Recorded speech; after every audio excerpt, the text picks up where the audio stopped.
That's it for an hour and 3 minutes and 24 seconds. So, have you been a stand-up paddleboarder more or less for a while, or just not seriously, right? Not casually, casually. For 5 years?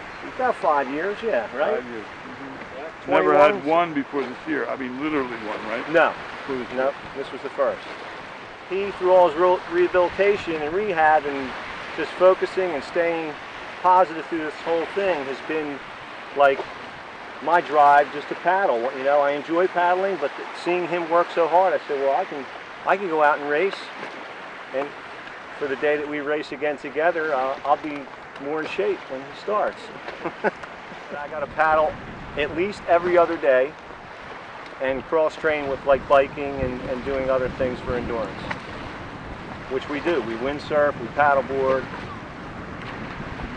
We have the stationary bike at home, a treadmill, all of his equipment that he's been using, I've been getting on it. And again, this was after my knee surgery in January for my torn meniscus. I had to rehab that for 2 months, and then the doctor gave me to go to, you know, kneeling. I could go to kneeling on a paddleboard, and I started out with that and just, you know, get used to working on that that whole different muscle group that they had worked on. Well, I've been invited to do the Satnic. They call it the Cape to Cape, which is a shorter version this year. Cape to Cape, but it'll be shorter this year, right? Yes, they're going to do the tip of Cape May. It's a 14-mile race around the tip of Cape May, through their canal and back to about where the Coast Guard station is. And then the next one for the AC SUP race is the 29th. 29th of August. That's of August. You must be really proud of your dad, huh? Oh yeah, immensely. Yeah. Is he faster than ever? I can see it. Yeah. The fastest he's paddled since, yeah. Fastest what? Fastest ever, yeah. Yeah, I didn't know what to expect. You know, my first race, I hadn't raced in 1, 2. I didn't race that last year at all. It was probably 4 years. Yeah.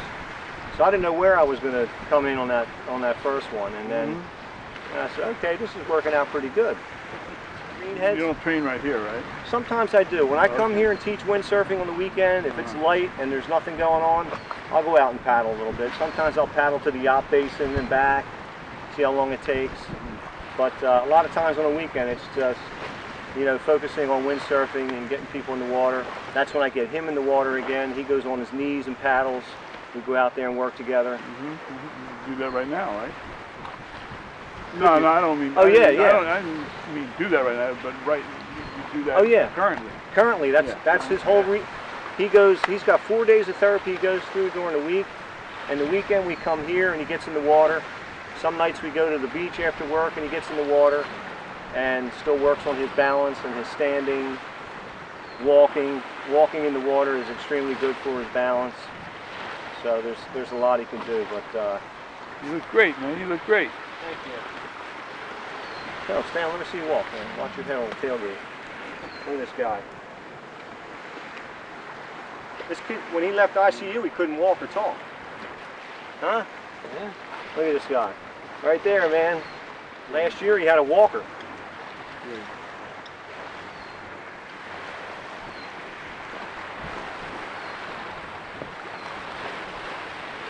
When the water looks like glass, that's when you just want to go. Like if I see that, I just want to board and want to get on it and paddle.